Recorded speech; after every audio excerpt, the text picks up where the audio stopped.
Hello and अस्सलाम वालेकुम welcome back to our YouTube channel. आज हैं हम यहाँ पे मिसिसागा में।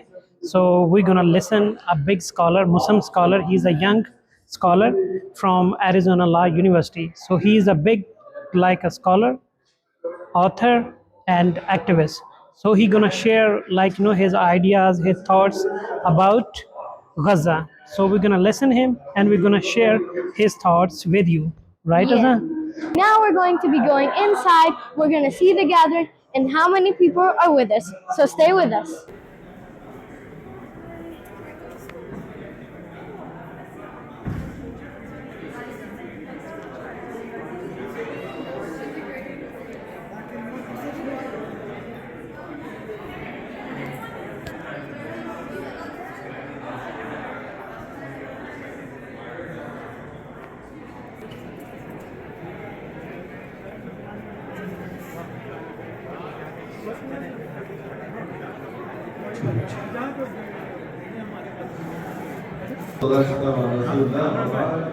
We will get started with a بالله من الشيطان الرجيم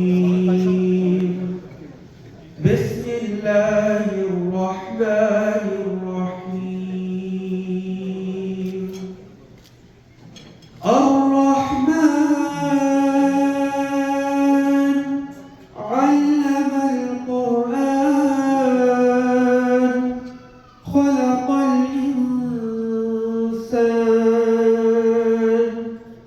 علمه البيان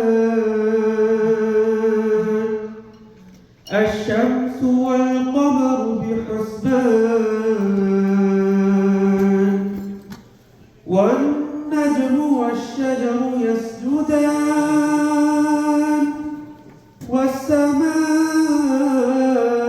رفعها ووضع الميزان ألا تطغوا في الميزان وأقيموا الوزن بالقسط ولا تخسروا الميزان والأرض وضعها للأنام فيها فاكهة والنخل ذات الأكمام والحب ذو العصف والريحان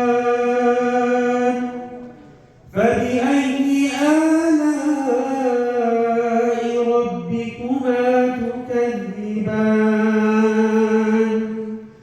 خلق الإنسان من صلصال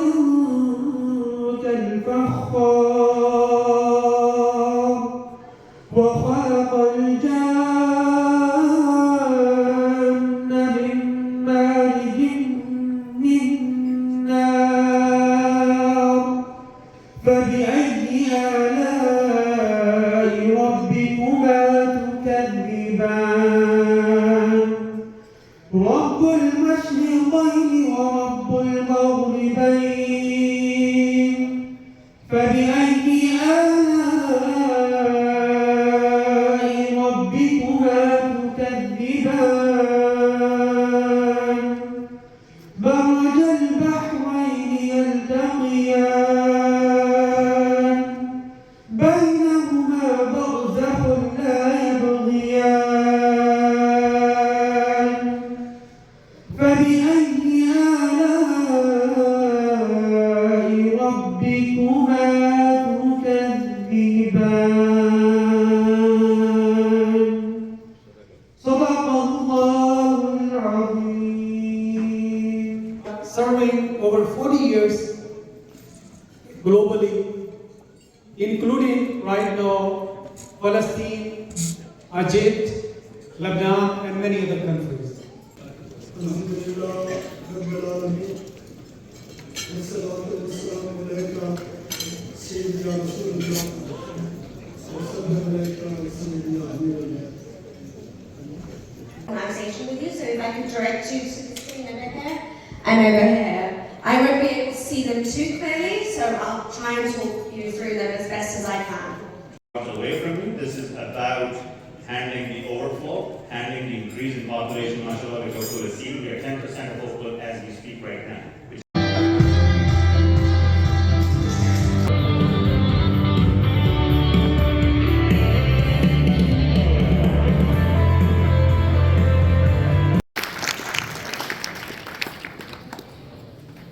Assalamu alaikum. It is an honor and a privilege, and I'm really excited to be with all of you here tonight. You know, I come to Toronto, or the Metro Toronto area, quite often. I think it's been the fourth or the fifth time I've been here since the beginning of the genocide. And I was speaking to one of the brothers who picked me up from the hotel, Brother Salman, that my conception of time since these 13 to 14 months since this genocide began has been entirely blurred, it's been ambiguous, it's been vague. For me, the last 2 weeks have been essentially the same as the last 2 months. It's been a real blur. But it's a real privilege to be with you here tonight. I want to speak on a range of things, one of which is obviously the issue that is focal on all of our minds, which is this ongoing, protracted genocide happening in Gaza. We've seen for 13 months and now 14 months ongoing a real incessant, limitless, uncut, unfettered barrage of horror that has been inflicted and unleashed on our people in real time. And when I say our people, I'm using those words very meticulously and very intentionally, because I don't care if you're Palestinian or Pakistani, I don't care if you're Lebanese or Libyan, I don't care if you're Saudi or Syrian, I don't care if you're Algerian or Sudanese. The fact that we are all Muslims makes Palestinians our people, and as a consequence of our people being victimized in real time to the tune of 200,000 people being slain and slaughtered, it is our duty on a daily basis to stand up and do anything and everything for our people as this genocide goes onward, with a destination and with a moment of when we don't know when it's going to stop. Now, I'm here for a specific cause and a specific aim. Again, when Mustafa reached out to me, when Brother Mu'ayz reached out to me and told me, Khaled, I'd like you to come to the Toronto area to speak at this event. When that brother calls me, I have no duty, but I have no option but to say yes to the brother. So again, and when he told me about the specific project that Mustafa was working on, it really struck really dear and close to my heart. Building a hospital in Gaza, and we've all seen what's happened over the course of these last 13 months to every hospital in Gaza, whether it's the Al-Shifa hospital, whether it's the Indonesian hospital. The entire medical infrastructure of Gaza has been destroyed and decimated, right? Has been brutalized, has been bludgeoned. Physicians, nurses, medical personnel. A good friend of mine, Dr. Afnan, 3 weeks ago was executed in Gaza. So when Mustafa says they are building an institution and an infrastructure to fill that void, to treat people on the ground, to treat, and you guys have all seen the images on our phones. This genocide has been distinct from genocides before. It's a genocide that we all see happening in real time. We all pick up our phones and can see a massacre seconds or minutes after it's taken place. We've seen young children, young orphans, without limbs. We've seen mothers clenching onto their babies as soon as they've been slaughtered by airstrikes. We've seen fathers digging into the sand looking for children they'll never find. So it's one thing to give food packets. It's one thing to send blankets and to build mattresses.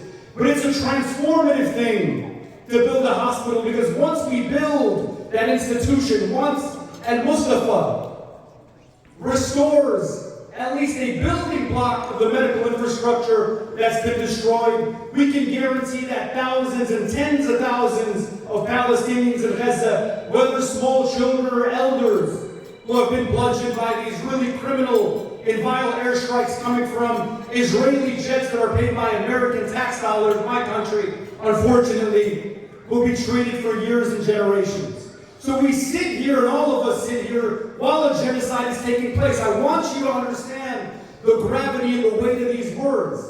Gaza is not somewhere that's distant. It's not a distant galaxy or a world that's, eons away. What's happening with this genocide is taking place in parallel with us sitting here in this very room tonight. As you bite into that delicious meat we just had, as you pick from that salad and feed your friends, as you drink that water and drink that soda, fully understand and appreciate the fact that our brothers and sisters right now don't have access to these blessings that we have. And as a consequence of that privilege, right, privilege comes with tremendous and immense obligation. It's not only, you don't only say, thank God, Mushkur Allah, I can have this meal, I can sit beneath this roof that's not going to crumble atop my head, and that's enough, and then you say a dua and a prayer, and that's it. That's the very minimum. It starts there. You have to build up from there.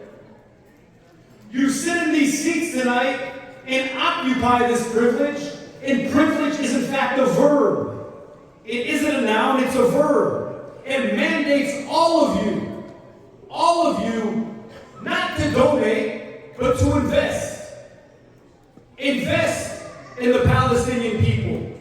Invest in Palestinian children. Invest in the 30,000 orphans living in Gaza who don't have a mother and a father. Invest in that grandmother, that 72-year-old woman who has nobody to take care of her and nobody to fend for her as she walks the streets of Rafah, not knowing where she's going to go next. It is a duty of all of you, whether you sister or you brother, or you brother, or you brother, and you sister over there, to do everything that you can, to pour anything and everything into organizations like Al-Mustafa, because this is difficult work. I can tell you, having been on the front lines for 13 months and invested every ounce of myself, my life. If you guys follow me really closely, you might have saw that last month I was kicked out of Australia because of the stances that I've taken speaking up for the Palestinian people. I've lost $1.8 million to my academic center at my university because I've been labeled an anti-Semite, because I've done the very basic, minimal thing of speaking up for the Palestinian people. If you know anything about me, you know that I'm half Lebanese. And as I stand with you here tonight, I learned hours ago that central Beydoun, the building, maybe 3 or 4 minutes away from the very building that I grew up in, was leveled and destroyed, and 40 people were killed. So if there's anybody that knows the risks, the jeopardy, the hazards, the perils associated with standing up and speaking up for Palestinians or Lebanese or anyone in need of our aid, it's me. And it hasn't been easy. It's been very difficult. But it's our obligation because Allah has put us here and not there. And I tell my wife all the time, and I tell my mother all the time, that if not for sheer huzz, if not for sheer luck, it could be us over there sheltering our children and our loved ones from bombs falling atop the sky instead of being here in this beautiful building tonight. So again, I implore all of you here tonight to help build, all of you. And I want you to think about it this way. Don't give, don't even invest. All of us here tonight, I'm not sure how many of us are in this room, maybe 400 or 500 people. Every single one of you sitting in this chair tonight is a building block. All of you are a brick that if we all come together as a collective set of bricks, then all of us become the hospital. You become part of the hospital, brother. You, sister in the back, become part of the hospital. A hospital that stands for years and generations, where people have been stripped of their dignity, stripped of their humanity. You guys have all seen the images, right? Elderly women walking out of hospitals with white flags, begging Israeli soldiers not to shoot them. Now, when I look at these grandmothers, I see my grandmother. When I see these young children, I see my nieces and nephews. And I'm sure many of you feel the same way. We're not here to celebrate. We're not here to have a good time. We're not here to snap selfies with one another and shake hands with one another and feel good. That's not why I came and drove up from the United States tonight. We're here for the singular reason of restoring dignity and rebuilding the medical infrastructure for a people, a proud people, a Muslim people. To have the basic access to make sure that that child who suffers from a preventative disease will continue to live. That orphan who doesn't have a mother or a father to go home to can walk into a hospital and feel some semblance of compassion or care from Muslim physicians. Because there's that religious and spiritual affinity. That father who has lost everything, who has been stripped down. You guys have all seen these images of Palestinian men rowed alongside the street, stripped of all their clothes, treated as if they were animals, as if they were cattle. And they do that intentionally because what do they want to do? They want to strip Muslim men of their dignity and portray it before the world that these men are barbarians, that these men are terrorists. What this hospital does is do far more than extend medical attention, medical access, medical treatment. It gives the people who have been stripped of their dignity the chance to have their dignity again. So everybody here tonight, I don't want you to walk out of this room until you've decided to join me in being a building block, not only for one hospital that Al-Mustafa is going to build, but inshallah several hospitals. 2 years from now, when we meet again, inshallah, in a room like this, we'll have a fundraiser like this for the 3rd, 4th, and 5th hospital. Because again, it is our duty, it is our obligation, and Allah put us here for a reason to be building blocks for this hospital. Thank you. Assalamu alaikum.